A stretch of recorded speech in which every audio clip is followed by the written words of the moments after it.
एक कन्हैया नाम का एक व्यक्ति था गोवर्धन में।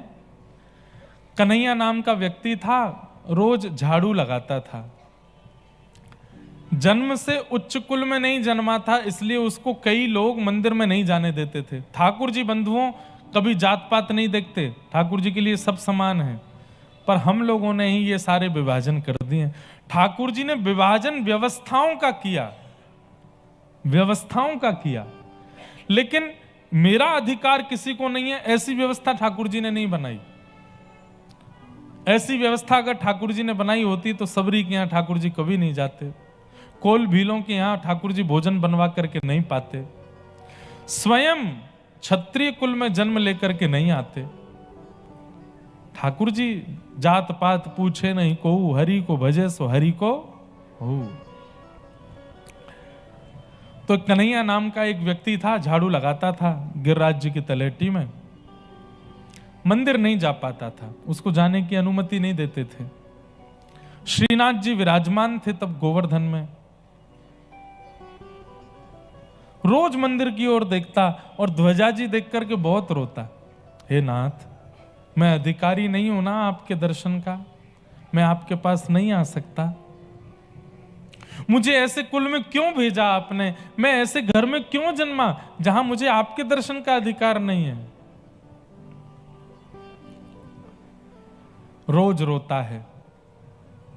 दोपहर में आज भी हमारे वृंदावन में 12:30-1 बजे मंदिर बंद हो जाते हैं और फिर 4:30-5 बजे के आसपास खुलते हैं। ये बीच में ठाकुर जी गैया चराने जाते हैं, ऐसी भावना है। तो उसी समय सब दर्शनार्थी अपने अपने घर को चले जाते, मंदिर के सेवाधिकारी प्रसाद पाके सोने चले जाते, और उसी समय वो गिरिराज जी की तलेटी में दोपहर के समय चिलचिलाती धूप में झाड़ू लगाने के लिए आता और ध्वजा जी देख करके रोता रहता, मुझे अधिकार क्यों नहीं है आने का। अब उसने तो क्या, ठाकुर जी ने मन बना लिया कि मुझे इससे मिलना है।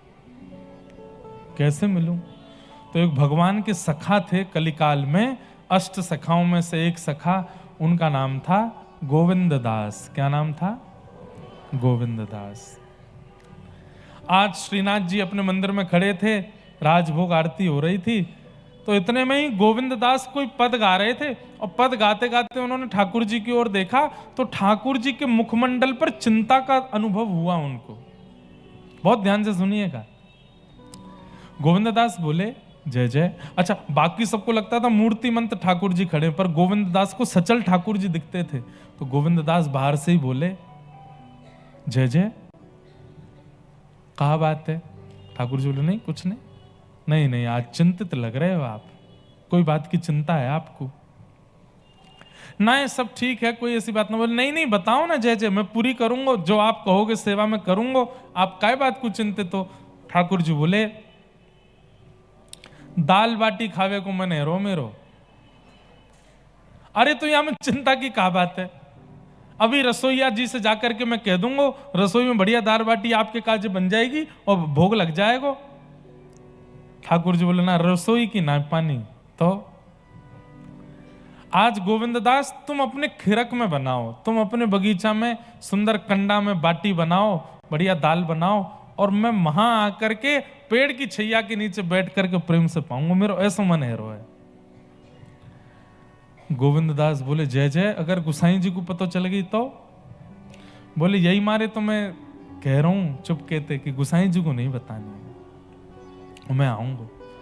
तो गोविंद दास बोले ठीक है, तो फिर जय जय मैं जा रहा हूं, जल्दी तैयारी करूं, और आप 1.5-2 घंटा बाद आ जाइयो, तब तक सब तैयारी हो जाएगी। ठाकुर जी बोले हाँ, तब तक राजभोग आरती भी हो जाएगी, सब चले जाएंगे, मैं आ जाऊंगा। अच्छा, एक बात बीच में कह दूं, अगर किसी प्रेमी उपासक को व्रज वृंदावन में ठाकुर जी मिलेंगे तो उसका समय क्या है? रात्रि 10 बजे से लेकर के सुबह 3:30 बजे के बीच में, या फिर दोपहर में 1:30 बजे से लेकर 4:30 बजे के बीच में, जब सारे मंदिर बंद होते हैं, उस समय ठाकुर जी बाहर घूमते हैं, उस समय ठाकुर जी बाहर भ्रमण पर निकलते हैं। उस समय यदि कोई पुकार रहा हो, भावना से युक्त बैठा हो, और उस समय कोई अनेक दिनों से ठाकुर जी को अपनी प्रेम लक्षणा भक्ति से पुकार रहा हो, इसी समय ठाकुर जी मिलेंगे। मेरी बात को कई लोग खंडित कर सकते हैं, लेकिन मैंने जितने चरित्र पढ़े हैं, ठाकुर जी इसी बीच के समय में मिलते हैं, राजभोग उत्थापन आरती के बीच में और रात्रि शयन से मंगला के बीच में। इसी समय ठाकुर जी निकलते हैं, क्योंकि ब्रज वृंदावन में जितने भी मंदिर हैं वो सब मंदिर आपके लिए हैं, पर वृंदावन वालों के लिए वो नंद भवन है। ठाकुर जी यशोदा के लाला हैं, बिना मैया को सुबाए ठाकुर जी कहीं नहीं जाएंगे। रात में जब मैया सो जावे तब ठाकुर जी निकलें, या फिर दोपहर में जब ठाकुर जी गैया चराने निकलते हैं तब ठाकुर जी आते हैं। ये दो समय हैं। तो ठाकुर जी ने गोविंद स्वामी से कही तुम दाल बाटी बनाओ, मैं आऊंगा। और यहां राजभोग आरती हुई। आरती के बाद ठाकुर जी के कपाट बंद कर दिए गए, सब मंदिर के लोग अपने अपने घर को चले गए, दर्शनार्थी चले गए। दोपहर का समय हो गया और वो कन्हैया झाड़ू लगाता हुआ आया। इतने में ही ठाकुर जी मंदिर से बाहर निकल के ऊपर गिरिराज जी पर डोल रहे हैं, और वो कन्हैया रोता रोता केवल झाड़ू लगाता रहता, मुझे कब मिलेंगे, मुझे कब प्राप्त होंगे, मुझे कब दर्शन होंगे, मैं अधिकारी क्यों नहीं हूं इस दर्शन का। सब लोग इधर देखो, ध्यान से सुनो, बहुत भावना वाली कथा। इतने में ही ठाकुर जी जोर जोर से चिल्लाने लगे ऊपर से। और क्या चिल्ला रहे हैं? अरे कांटो लग गो, अरे मेरे पाम में कांटो चलो गो, अरे भैया कोई आओ जल्दी ते आए करके या कांटे को निकाल दो, बहुत दर्द है रो है, बहुत पीड़ा है रो, अरे भैया मैं तो मर गो, अरे भैया मेरे तो लग गई। नीचे वो कन्हैया झाड़ू लगा रहा था, उसने आगे पीछे देखी आवाज कहां से आ रही है। तभी ठाकुर जो दारी के आगे पीछे देख रहा, ऊपर देख, मेरे लगो कांटो। जैसे उसने दृष्टि ऊपर करके देखा, स्वर्ण का तिरछा मुकुट ठाकुर जी के धरा है, ऐसी सुंदर बढ़िया पीतांबरी पहनी है, श्याम वर्ण की कांति है, कमल जैसे नेत्र हैं। कालिदास जी की एक पंक्ति है, मुझे याद नहीं आ रही है, याद आ जाएगी तो मैं सुनाऊंगा।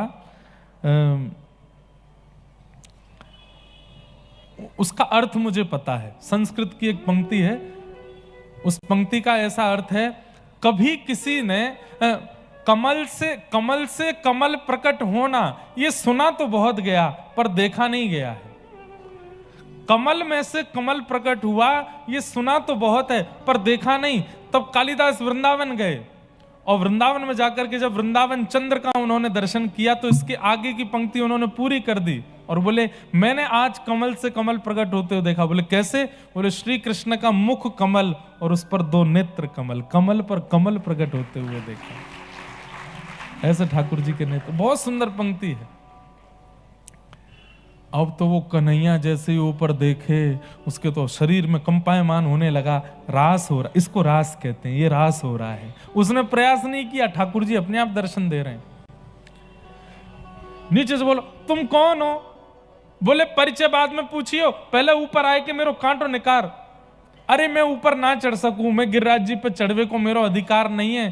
ठाकुर जी गुस्सा करके बोले कोई देख ना रो तो को, कोई कछु नहीं कहेगो, तू ऊपर आ जल्दी, मेरो कांटो देख, रक्त न करवे वारो है। अरे कितनो निष्ठुर है, जिनके चरणन में कभी कोई पीड़ा नहीं है जाए, ऐसी योजना देवता भी बनावे, तू उनके चरणन की पीड़ा कैसे सुन सके, जल्दी आ। नीचे से कन्हैया बोले एक बार बता दो तुम हो कौन?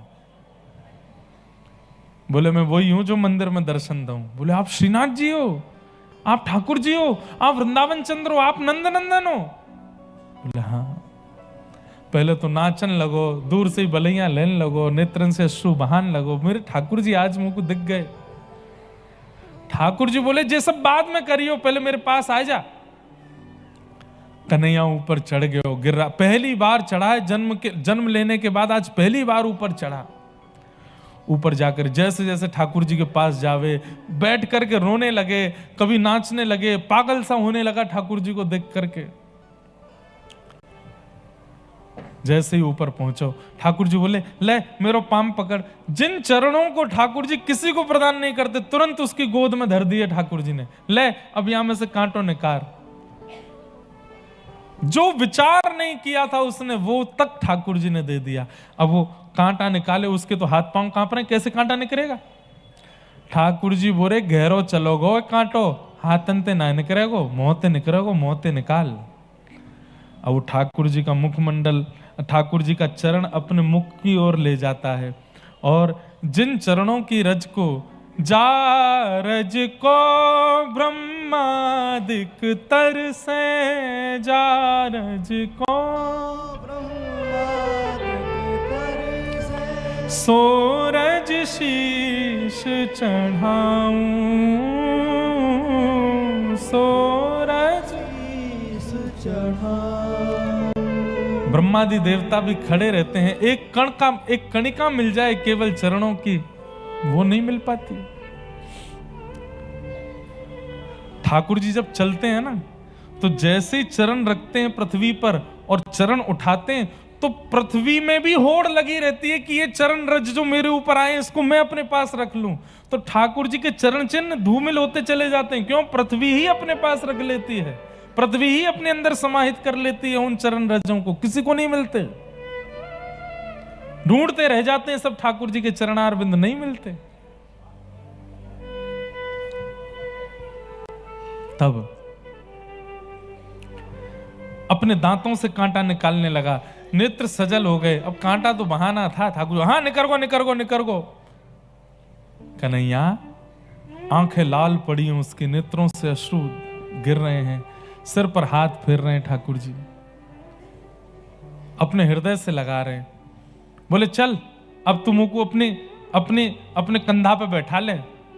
बोले मेरे ऊपर बैठेंगे नाथ, मैं ऊंचे कुल का नहीं हूं, मैं छू भी नहीं सकता आपको। बोले तू बात मत बनावे, चल बैठ जा नीचे। नीचे बैठा दियो, उसके दोनों कंधों पे अपने पैर लटका लिए, सिर पकड़ लियो। बोले चल। बोले कहाँ? गोविंदास के खिरक में लेके चल, दाल बाटी बनी है, दोनों खा के आवेंगे। चढ़ के ठाकुर जी जा रहे हैं, इसको कहते हैं रास। गोविंद दास, वो कन्हैया बोला ठाकुर जी ये गोविंद दास ना गुसाई जी के बड़े प्रिय हैं, और कहीं इन्होंने शिकायत कर दी कि मैं गिरिराज जी पर चढ़ा, मैंने आपको छुआ, तो मुझे गुसाई जी कहीं नगर से बाहर ना निकाल दें, आप मुझे इनके पास मत लेके चलो। ठाकुर जी बोले चल तेरी एक बात मान लूंगा, तू एक काम कर, या पेड़ के पीछे छुप के बैठ जा, मैं दाल बाटी खा के आऊंगा, तेरे काजे लेके आऊंगा। सोचिए, इसको कहते हैं रास। ठाकुर जी गए, गोविंद दास के खिरक में पहुंचे। गोविंद दास, आहा मेरे नंद नंदन आए हैं, मेरे लाडले आए हैं, मेरे प्यारे ठाकुर जी आए हैं, बिराजो ठाकुर। बैठा दिए ठाकुर जी। अब बाटी आप लोगों के यहाँ तो गैस चूल्हा पे बनती होगी, हमारे यहाँ चूल्हे में बनती है। कंडे होते हैं ना गोबर के उपले, वो जब हल्के हल्के जल करके बिल्कुल थोड़े थोड़े रह जाते हैं, तो उसमें सेके जाती है बाटी। अब बाटी सेक सेक करके सामने ठाकुर जी के पधरा में, अब एक बाटी पधराई, दूसरी जैसे सेकने लगते, इतने में ठाकुर जी के, ए गोविंदा जल्दी कर, मैं तो भूखों मर गो। बोले खा गए आप? बोले हाँ। ठाकुर जी नेक खामे और बाकी बच्ची भाई अपनी जेब में धर लें, वाके काजी लेके जानी है। कन्हैया खड़ो पीछे। जहां ठाकुर जी की प्रसादी में 10-12 बाटियां आती, आज ठाकुर जी 30 बाटी खा गए, दोनों जेबन में भर गई। अब बाटी खा करके ठाकुर जी बोले चलो भैया नेका देर में मंदिर खुलवे को समय हो, मैं जाऊं वापस। हाँ हाँ ठाकुर जी, बढ़िया लगो, स्वाद आया? बोले हाँ बहुत बढ़िया। जैसे ही ठाकुर जी खड़े भये, सो पीताम्बरी ऐसे फैल गई उनकी, यहां से बाटी वाटी सब लद रही हैं। गोविंदास बोले जे कहा है गोजान में हैं, बाटी धर के कहां ले जा रहे हो? ठाकुर जी बोले नहीं नहीं, मुझको रात में भूख लगेगी तो मैं सोची रात में। अरे तुमने तो एको नहीं खाई, सबरी गोजा में धल नहीं। तुरंत हाथ पकड़ लियो, सही सही बताओ कौन के काज लेके जा रहे हो? प्रिया जी ने मंगाई है, पर प्रिया जी तो आज छिक्के राजभोग कर चुकी हैं, वो तो पामेंगी नहीं। कौन के काज लेके जा रहे? तुम्हें मेरी सौगंध है, सही सही बताओ। गोविंद दास से इतनी प्रीति करते हैं ठाकुर जी, ऐसी बात करते थे उनसे। कौन आया तुम्हारे संग में? कौन आया जल्दी बताओ। गोविंद दास बाहर जाके देखने लगे तो कन्हैया दूर से झांक रहा था, और झांकता हुआ कन्हैया गोविंद दास को दिख गया। अरे ये तो कन्हैया है, ये हमारे गिरिराज जी में झाड़ू लगावे इतकुआ। अरे कन्हैया सांची सांची बता कहा बात है? तो कन्हैया डर के मारे बोलो, मुंह को नगर से मत न करवाइयो, मुंह को गिरिराज जी से बाहर मत फेंकवाइयो, और गोसाई जी से मत कह दियो, मैं सब सच बताऊंगा। बोलो कछु ना करूंगा, तू बता। बोले जय जय ने मुंह को ऊपर गिरिराज जी पे बुलायो, अपने पाम में लगो कांटो मोहते ने करवायो। माता जी बहन जी दे दो भैया इनको, पहले दे दो जो मांग रहे। अच्छा पर्स दे दो, जल्दी करो, जल्दी जल्दी, जितना जल्दी हो सके दे दो। हे मेरे नाथ, रास होते होते रह गया। माता जी चली गई, पर्स छोड़ गई थी यहीं पे। पर्स छोड़ के नहीं गई, पर्स ठाकुर जी ने धर लिया था। बोले काय को जा रही है, इतनी बढ़िया कथा चल रही है, वापस आजा सुन ले। लेकिन मैया कह रही हैं, ठाकुर जी आपके राज से ज्यादा जरूरी मेरी चाय है, मुझे जाके पीनी है। या दवाई है, कछु भी काम है सके। एक और मैया जा रही हैं, जान दो भैया। तो कहां था मैं? बोले मुंह को नगर से मत ने करवाइयो। गोविंदास जी बोले नहीं न करवाऊंगा, तो सांची बता। बोले जय जय ने ऊपर बुलाए लियो, अपने पावन को कांटों ने करवायो, और रोवे सो रोवे, मुंह पे बड़ी कृपा। अरे मेरे तो प्राण चले जाए अभी, मुंह को ऐसा दर्शन।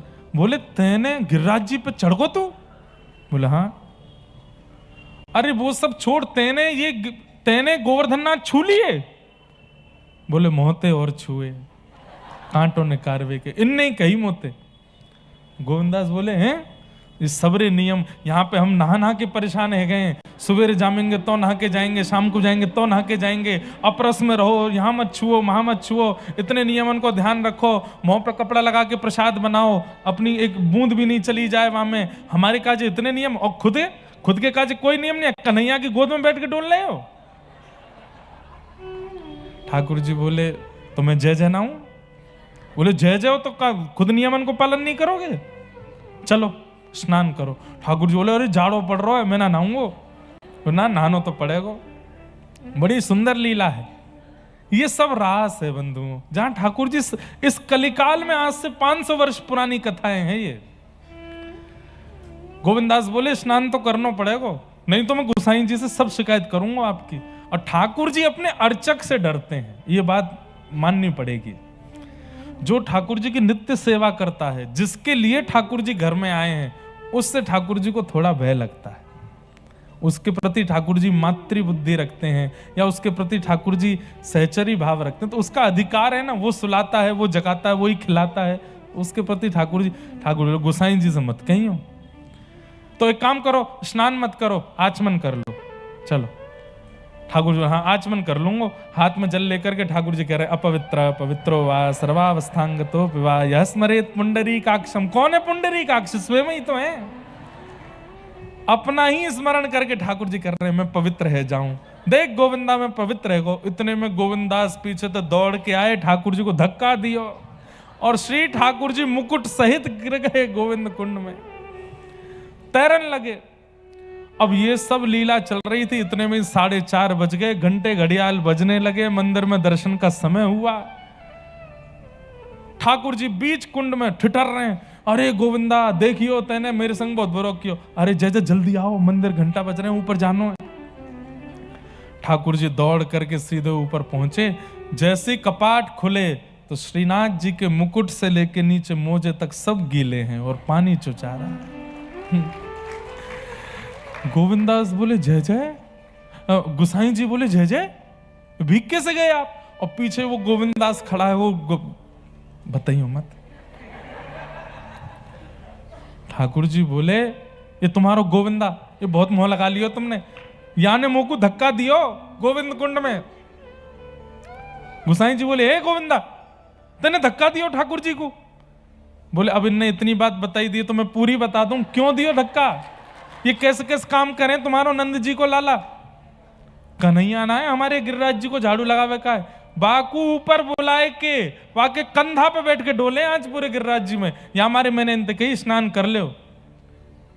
गुसाई जी के जय जय, आपने कन्हैया कंधा पे चढ़ गए। मुंह को तो बहुत बेचारों कभी मेरे दर्शन नहीं कर पाए, वाकू दर्शन देवे गयो में। लेकिन ये सब लीला सुनकर के गुसाई जी के नेत्र सजल हो गए। ठाकुर जी को हृदय से लगा लिया। आप कितने प्रेमी हैं, कितने रसिक हैं, कैसी लीला। आप त्रिभुवन नायक हैं, आप परमात्मा हैं, आप योगेश्वर हैं। ये ब्रजवासियों के साथ, इन भक्तों के साथ ये लीला क्यों करते हैं? ठाकुर जी बोले मुझे रास बहुत प्रिय है। ये मेरे पास आवे वो रस है, पर वह रस को आस्वादन कर करके वह रस को भंडार मेरे चित्त में इतना है जाए कि वो भंडार मैं रास के रूप में प्रवाहित कर दूं, ये लीला करके, ये सुख दे करके। तो बंधुओं, ये रास है। रास के अनुभव के लिए पहले रस बहुत देना पड़ेगा, इतनी सेवा करनी पड़ेगी, इतना सुख देना पड़ेगा। ठाकुर जी इतने मतलब ठाकुर जी मजबूरी में आ जाएं कि मुझको कलकत्ता जाना ही पड़ेगो, या के घर पहुंचना ही पड़ेगो, संदेश खाना ही पड़ेगो। ये है रास, रस और रास।